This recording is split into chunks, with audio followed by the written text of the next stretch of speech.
Beleza. Legal. Então, a gente tem várias coisas para a gente mexer aqui, né? A primeira coisa que eu vejo é que aqui está uma zona, todo mundo enxerga todo mundo, correto? Tem coisa aqui que manipula o board, tem coisa aqui que manipula a coordenada, tem coisa que está tudo num troço só. Tem coisa aqui que é regra do próprio jogo, tem algumas coisas que são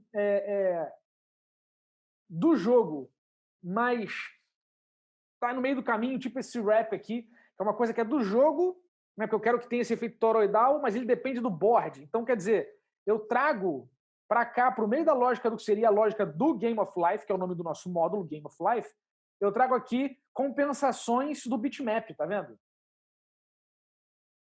Então tá espalhado. Eu tenho várias camadas espalhadas, tudo num troço só. E a gente pode visualizar isso de uma forma bem legal. Deixa eu mostrar aqui para vocês. A gente pode ver o seguinte, ó. Deixa eu fazer aqui um Python, call graph, vou botar aqui 0.png. Então ele está lento, porque ele está processando e fazendo um tracing, né? Fazendo um profiling do código, um tracing que ele está vendo o que chama o quê.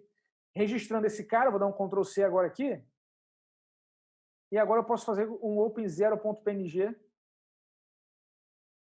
e está aqui, ó, um gráfico de chamada de função, né, do comportamento do nosso código, para a gente entender o que mexe com o quê. No geral, não está uma coisa tão ruim. Por que não está tão ruim? Porque eu não estou vendo muitas coisas cruzadas, está vendo? Muitas setas cruzadas. Sabe? Por exemplo, aqui ó, é uma coisa esquisita, porque tem coisa que chama esse cara, mas esse cara que chama e é chamado, né? Tá esquisito esse cara aqui. E esse cara aqui também consome uma puta energia. Olha quantas chamadas, tá vermelhão.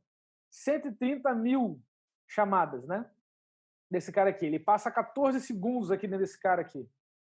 Então, o cinza é que ele gasta pouca energia e ele vai intensificando as cores aqui de acordo com o que está ocupando a execução do nosso código. Então, esse gráfico aqui, ele ajuda a gente a entender a interdependência das funções. Né? Ele é um gráfico de chamada da execução do programa, a partir de um trace do programa. E ele ajuda a gente a ver algumas relações interessantes. Né? No caso aqui, eu tenho o Game of Life main, chama um monte de cara, tá vendo? Ele toca um monte de coisa. Ele toca a regra, ele toca o how many. Esse cara, ele tá fazendo muita coisa. Ele vem até aqui para baixo, tá vendo? Porque a ordem dos caras, ela é de acordo com... Ele tenta criar um grafo que reduz o cruzamento de setas. Tá? Então, ele vai tentando aproximar ou distanciar a galera. Né? Isso aqui é um programa chamado PyCallGraph, que é uma biblioteca Python que faz isso e trabalha com o GraphViz. Então, ele faz o tracing do programa. Eu tenho o código, depois eu mostro para vocês. Ele faz o tracing do programa e me gera esse gráfico aqui. O que dá para ver é que existe uma relação hierárquica desses caras, tá vendo?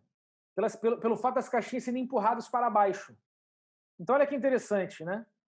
O main está aqui mais próximo do nosso entry point, mas aqui o Y e o X, ó, eles estão lá embaixo, tá vendo?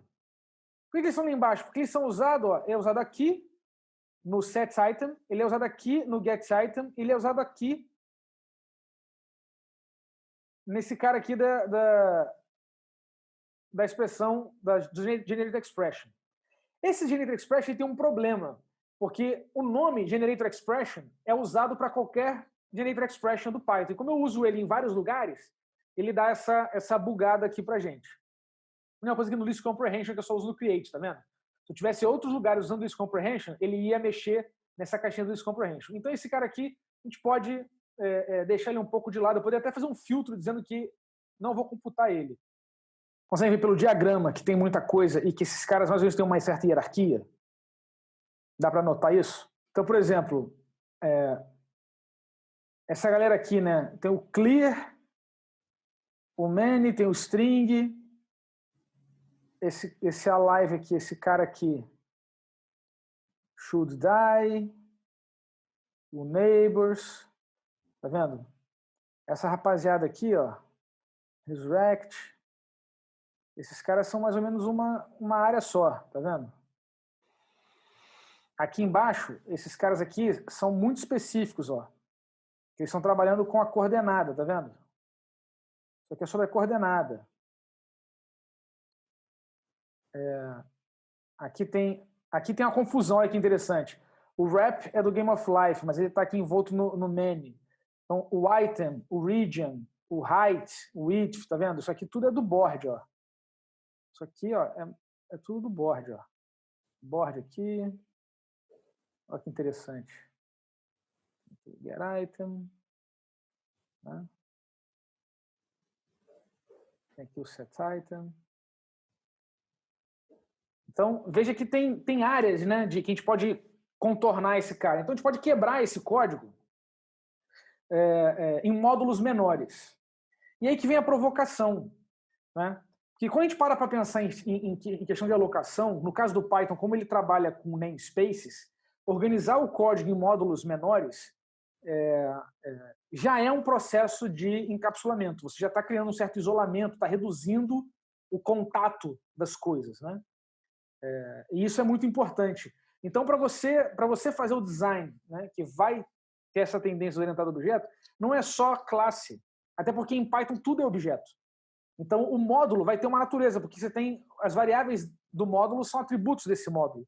Então, você pode ter um pouco desse tipo de pensamento para focar em objetos em si, na interação dos objetos na memória, né, na hora que tiver o filme rodando, e não simplesmente ficar pensando em classe especificamente. Classe, classe, classe.